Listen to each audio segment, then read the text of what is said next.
Michael Elliott. The Mike Elliott Show. Michael Elliott Show. The Michael Elliott Show. The Michael Elliott Show. Listen to Michael Elliott. It's the Michael Elliott Show. Thank you for tuning in to the Michael Elliott Help Show. us grow this show. Like, subscribe, and comment.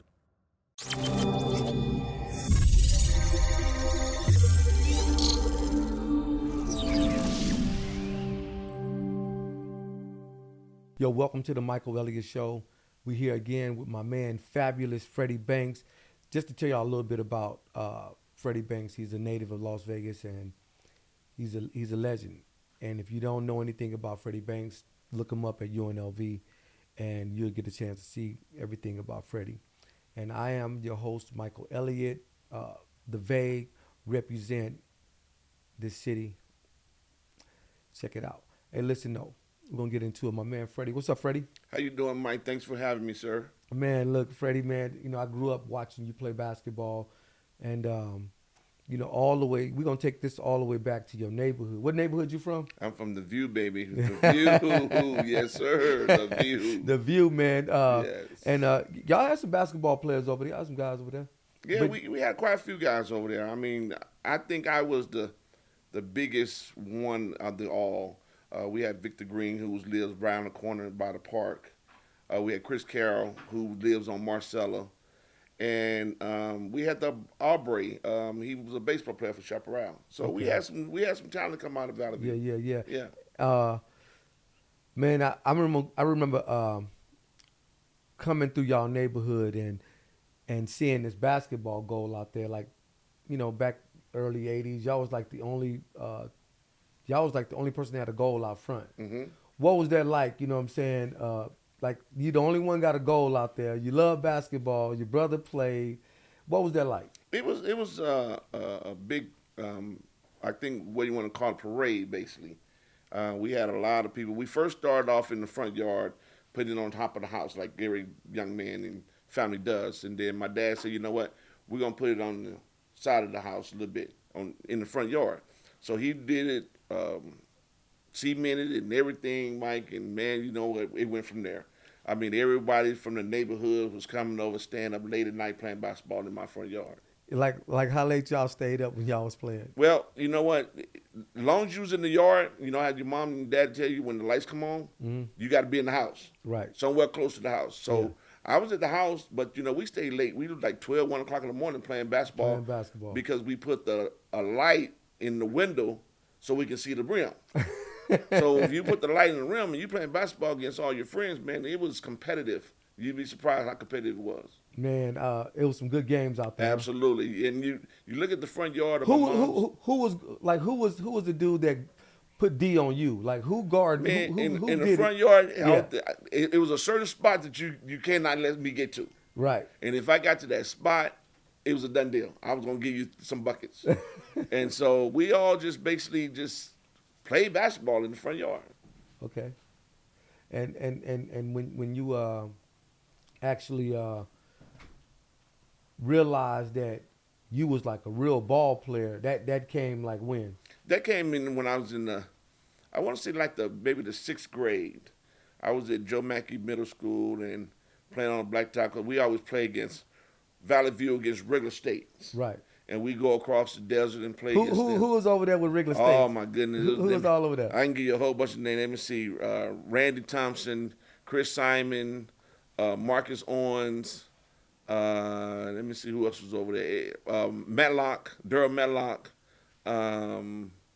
Just to name a few of them. I can't think of them because, you know, we getting old now. We forget some names. Who was winning them battles?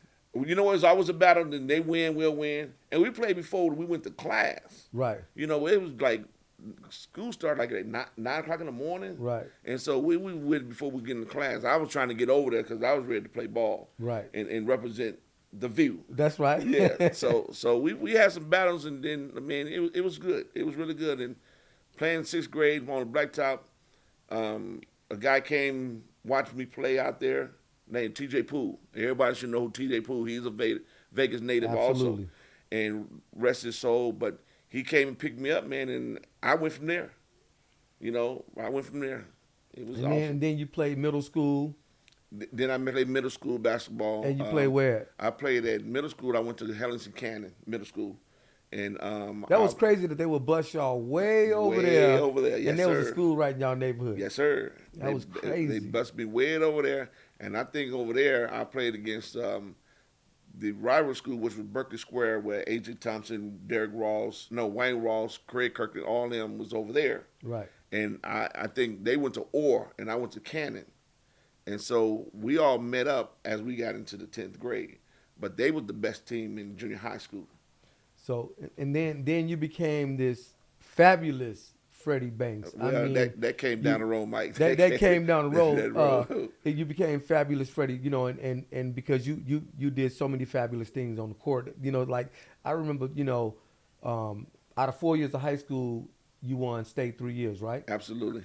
But I'm gonna tell you, I always tell people it's 4 years, but I know it's 3. It's 3 for me, but it was 4. It was 1 before I got there. It was 1 before you got Yes. there, so it was 4 years for the school. Yes. But Yes. so, you know, as you was, you know, at the heat of, you know, your highest peak in high school, like you played against Reggie Miller. Mm-hmm. You know what I mean? And I just want to hear. I kind of want to hear how that went. You know what I mean? Who dogged who? Well, it wasn't a way of dogging anyone. It was like a team effort. Okay. Because my high school coach wasn't playing around with any of us. We was real small. What's his name? Bo Beer? That was Bo Beer. Our tallest guy was 6'5". Live about this tall. Man. We was Little old white dude. Little white dude. And when he talks to you, you better listen. You better listen. Yes, sir. That was a tough man. That was a very tough man. And he taught me a lot of basketball. Like I said, my team was real little. Craig Kirkland was the tallest guy we had. He was only 6'5". Right. Then A.J. Thompson, he was our power forward. He was only 6'2". Right. So then you had myself, and then you had Wayne Ross, and then you had Mike Dyson. So we was small, man. Mm-hmm. We was real small, but we played basketball. So when we got a hold of Reggie Miller and them, that was in the Holiday Classic up in Orange County, I think it was. And we were going tick for tack for bucket to bucket. And I think Clark was down there with us, Clark High School. And I think what happened, and if I'm not mistaken, they was up by 1. And Gary Wheeler, who was the Clark coach, said, watch this, something's going to happen. I know something's going to happen. Freddie going to get the ball. I got the ball. I went down the court, made the bucket, game over. How many, I mean, you may not know, but how many game winners did you hit? Oh, my goodness. If you go back, way back from high school to I mean, it's been a It's while. something you've been doing. You've been doing that thing. I've been doing it for a while. Hey, I've been for a while. So in high school, who was your toughest competitor that you played against? Well, you know what? Clark was my competitors because they was always the runner-up in the state championship. And who was on that team? That was Who was D'ing you up? Mike Thrower came to me. Jeff Watkins came on to me. Ricky Jeff Henry was tough came. like that? Yeah. Because Jeff had left Valley to go to Clark because of, a numbers game. Right. And he wasn't able to play as much because Wayne and myself. Man, and I used to love to see Jeff play. Yeah. Jeff was yeah. tough. Yeah, he was. Yeah, but So he was tough for you to Oh play. yeah. Okay. Yeah, they was all tough. He but, had it right here. But you know what, though, Mike? Hey, that fast fearless Freddie Banks was going at everybody. I was going at everybody, man, because it's not the point that I was trying to outdo them. And at the end of the day, my high school coach, Bo Beer, wasn't playing. Right. I wasn't running from no one. Right. We was here to win games, and we put in friends later. Absolutely. So that's what we was there for. You know, you used to have this little thing where you would come through and you would kind of clench yourself real tight and have this look. And, you be dribbling the ball down. Yes. And they think you finna shoot it. You throw a nice dime down, Right. you know what I'm saying? Right. Down the pipe, to one of the big dudes, which y'all didn't really have no big dudes, but, they knew how to make a layup. Right. Well, it's about knowing where your teammates are at the time that you dribble the ball to pass it to them. Yeah. And I know the passes like it was nothing. A lot of the stuff I pick up from people older than me, Magic Johnson, Spider-Man Burns, all them people that played basketball, they just did it because I watched them. Spider-Man was tough. Oh, my goodness. He was great. He was great. That He was was great. one of the dudes that I wish the world could have got a chance to see him play Yes. on that NBA level. Absolutely. Yeah. Absolutely. So who are some of the tough dudes, in your era or right before you that outside of Spider-Man that you respected their game? I've been doing this for so long, man. I can't even remember who. It was a lot of them respect my game, and I respect their game, but they would always tell me, you know what, Freddie, you was hard to guard because they kind of like looked at me like World Be Free, Yeah. and because World Be Free come up and pull up on Diamond Absolutely. or JoJo White, Yeah. they pull up on you real quick, and that's what I do. And they say that's why we couldn't stop you, because you were stopping a dime real quick and you pull up on somebody. Hey, I learned from other folks. So when you got to UNLV and Tart got you, Yes. the legendary Tarkanian, he gets a hold of you. How does that go? Oh my goodness, that was great. That was the best feeling ever because, as a young man, you're coming out trying to figure out where you was gonna go for the rest of your life and your career. Tart came into my mom's house and told me, he said, "Hey, when Danny Tarkanian leave, the team belongs to Freddie." He kept his word. I respect him for that. But Mike, it was so many teams after me when I was in school, man. It was unbelievable. You must have had letters like oh crazy. my goodness. We're going to get back to that. Hey, look, we're going to come back after this message. We're going to get into talking about all the letters that Freddie got and what happened at UNLV. We'll be back. Visit umtmshopping.com for great quality and excellent prices on women's clothes, men's clothes, baby clothes, and children's toys, electronics, and much more. Visit us now at umtmshopping.com.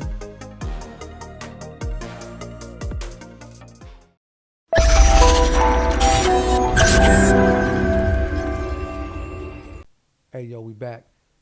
Look here, man. We're going to talk about those letters and all of this stuff. So, Freddie, kind of, walk us through, how that all took place, getting with Tarkanian. Well, the letters came when all the letters came into Bo Beer, and when he had the letters, he'd give them to me. And they had access to my phone number, my home phone, so they was calling a lot. I kind of narrowed it down, Mike. I couldn't deal with it no more because I want to be a young man. I want to grow up to be a young man, hang out with my friends, and do whatever I had to do to become a man. Right. So I narrowed it down to Nebraska, Iowa, and UNLV. So then I narrowed it down to 2, Iowa and UNLV. So when Tart came in, he told me, "Hey, I'm going to get his team to you after Danny leaves, but you're going to play right behind Danny." I said, "That's a no-brainer. Why would I leave? Right. I'm going to stay right here." I had some, Lute Olson was at Iowa. His wife, rest her soul, and Lute, rest his soul also. But them two, they almost got me because they fed me. Right. Go to your stomach. Yeah. They fed me. So I was like, man, I got my uncle up in Iowa. Should I go to Iowa? And I thought about it. I said, no, my mother, father, my family is more important. Let me stay home for 4 years. Right. And I made the best decision ever by staying home. Man, the banks run deep. Yes, they do. Yes, they do. Yeah, they run Yes, they deep. do. I mean, so your career at UNLV, I mean, some exciting games. Just walk us through some of the games, who you played against, and things like that. Well, I played when my first year at UNLV. I played against Patrick Ewing. That's the first loss we ever lost in the Thomas and Mack, Georgetown, and I think we was down by 2 points, and I was just a freshman now, and we called timeout. And Tart told me and Danny, he said, "But Freddie, if you get the ball, you make sure you pass the ball to Spoon." Mike, now I didn't won plenty of games on the last second shot. Right. If I'd have got that ball, it was going up in my hands, not nobody else's hands. So it didn't come to me, but it went to Danny, and they gave us the Spoon, and Spoon missed a jump shot. So I remember that game. Yes, I remember yes, that. Everybody was like, man, they should have gave the ball to Freddie. I mean, I'm seriously. I mean, Yes. everybody watching the game was just really tripping off of that. Yeah. Yeah. Yeah.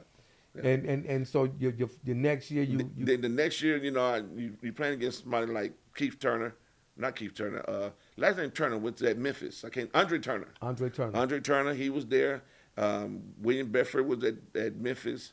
So I'm trying to think all these guys I played against. Did your squad play against Todd Day squad? No, that wasn't your squad. He didn't want to mess me. He didn't want to. But here's a kicker. Reggie Miller and them all went to UCLA. Yeah.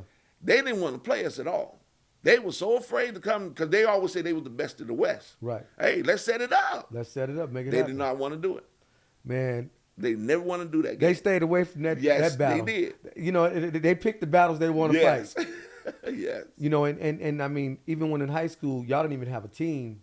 and y'all beat them in high school, Right. which you own. Right. Yeah, so like your last couple of years in college, and you still playing against these big name players, and everybody's getting ready to go to the pros. Right. You wind up getting drafted to Detroit Pistons, second round, first pick, number 24. number 24. Yes. And you got down there, and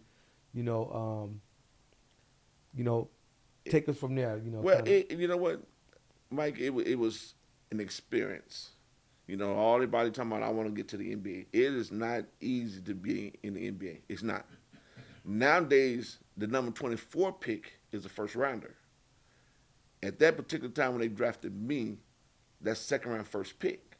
So I'd have been in the NBA for at least, now I'd probably be retired now because Right. I'm almost 60. So, but other than that, man, it was beautiful because I went to the worst team, well, the best team, but the worst pick. You have Isaiah Thomas, Joe Dumars, Vinnie Johnson on the contract. That's 3 guards there. Right. So why would you want to draft me? That's another guard. That's another guard. But I tell you what, I learned a lot, but I truly can say they couldn't guard me when I got in there because I'm a rookie. Man, listen, man, I know how tough you was. I mean, people don't really know. I mean, unless they really seen you play. Yes, You yes. know, they seen that movement. Absolutely. I mean, you played defense. Right. You rebounded. Right. I mean, you did it all. Yeah, yeah. You blocked shots. I had to. What was one of your best games? Give me one of your best memories of one of your best games. Well, I'm going to say the Final Four. The Final Four right now, we play against Indiana, 1987, at the Orleans. And who was on that team? My teammates, On the Indiana team. Keith Smart, Steve Alford, who else was there? I can't think of all them guys they had. But they had a good team. So how did that game go? Oh, it went well for me, but in reality, we didn't win the game. Right. But they were trying to figure out, Bobby Knight was trying to figure out how to stop me, how to stop Armand Gilliam, and they didn't have no answers for us. Right. Because I ended up finishing with 38. Armand finished with 34. If we'd had one of my guys between Eldridge Hudson, Eldridge, Jarvis Bass Knight, Man, you done named 2 people that's done passed away. Rest in peace to yes, Bass Knight and the Hammer. yes, Yeah. yes, absolutely. Gerald Patio, Eldridge Hudson. If we'd got one of them guys to get 10 points, we'd won. Just one of them. Just one. We'd won. So we only lose by, I think it was like 4 points. But here's the other thing. As of today, 40 years ago, I still hold the record in the Final Four game. Say it again. I still hold the record in the Final Four game. Absolutely, man. So I have 10 3-pointers, end up finished with 38. Man, Yeah. my man. Yes, sir. Then you got off into coaching and things like that. Oh, my. And because my son actually was supposed to go to Gorman, which is like the #1 school in Las Vegas for sports Yes. and sending kids to the pros. But when I found out that you was going to be over there at Canyon Springs, Yes. I brought my son over there only because of you. Yes. You know that? Oh, really? Absolutely. Man, that's my guy. Absolutely. That's my guy. Mike, And I mean, Mike Jr. is my guy. Yeah, Mike. Yes. But you had a good. You won some championships. Yep. You've been to state a couple of times. Yep. And you sent hundreds of kids to college. Yes. You've graduated so many kids. Yes. So right now, do you ever think about coaching college or taking it to the next level? Well, I have thought about taking it to the next level. I already contacted Coach Gerd to find out what is the way of getting into coaching college basketball. But I mean, like for everything that you've been through and like how you played and who you was, you gotta have some kind of means, some pull. It's got to be somewhere. Well, you know what, Mike? After 40 years, people just start retiring and dying off and things like that. So Yeah. my time is limited because I've been in Canyon Springs now as we speak, 22 years, and I'm still the head coach over there. Man, that's cool. 22 years I've been Black in Canyon man Springs. head coach, 22 years, and doing this thing, won state champions, and sent a lot of kids to the next level, and that's been his job to do, and he's actually getting it done. He's been doing it. My man, Fabulous Freddie. What more could you say? Hey, it's a lot more you can say. I need to win the state championship on my own now. When we won the state championship, Coach Durrell Brandon was there, and I was his assistant. So if I can win it on my own, I have done a lot. So you brought your whole family in for the staff, right? Not really. Well, I have did it before, Yeah. but most of them have left and went on these other things. But I have brought my whole family in. I came to a Canyon Springs game, and I looked at the bench. I think I was right across from y'all, and the whole family was down. Y'all Absolutely. had Banks, and just so people know, Marcus Banks is from Las Vegas, but y'all not related, right? Well, here's, and I'm glad you asked me that question because we consider us cousins. Yeah. Because his grandfather is from the same area my father is from. Okay. So we And they broke up the families. There ain't no telling. Yeah, exactly. So we don't know for sure. Yeah. But we do know that we somewhere distant cousins. So every time we see each other, we always greet each other as cousins. So we fine on that. Who is one dude that played out of Vegas that is like a playground legend dude that people don't know about, but he was like the best ball player that just never played high school? Who would that be? Wow, that's a good question too, because you know what? Everybody I knew, we all played at Doolittle. Right. We didn't play too much on the blacktop that much. Well, let's just say, somebody at Doolittle that was tough. That I'm gonna give you one name, but I don't know what Hands being. You remember Hands? We call him Hands. I remember Hands. I can't remember his name, but they call him I'm gonna Hands. tell you Hands. God, because he always wanted to guard me in the Doolittle League. But I respect him a whole lot because, hey, you don't get these buckets, man, if you don't put your hands up for real. Can't think of his name right now. But I see his face. Yeah. But again, it's a lot, man. It was a lot of people. Yeah. What about Willie Smith? Willie was different. I mean, Willie wasn't really there that much with us. Okay. Because Sam was the only one, and then you had Sam, and then you had Cliff Bailey, then you had. So let's talk about Cliff Bailey. Oh my goodness. Let's rest in peace. Let's talk about Cliff. Man, Cliff was fast. Cliff could shoot.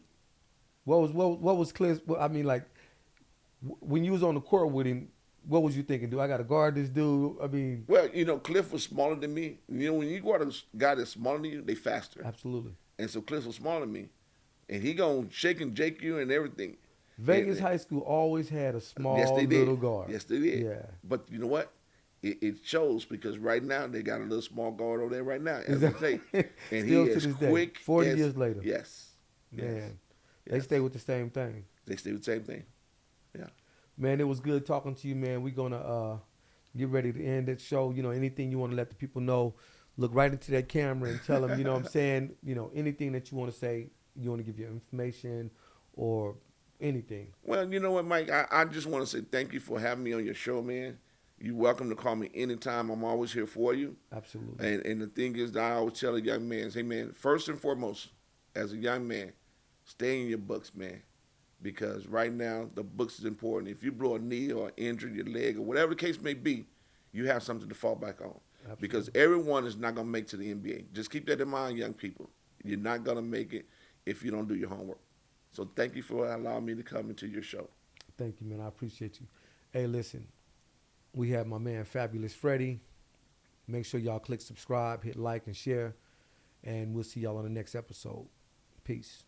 At Uncle Mario Total Media, our list of services is endless.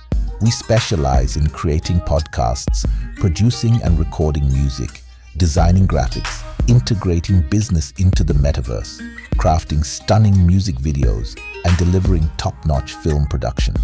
There's nothing we can't handle. Our team of talented professionals is ready to bring your vision to life. Uncle Mario Total Media, where creativity knows no boundaries. The song's lyrics emphasize the importance of making responsible decisions after a night out and the use of a rideshare service as a safe alternative to driving under the influence. By amplifying this message through sharing to your platform, you can help raise awareness about the risks of drunk driving and encourage your audience to make smarter choices. Share this song and save lives.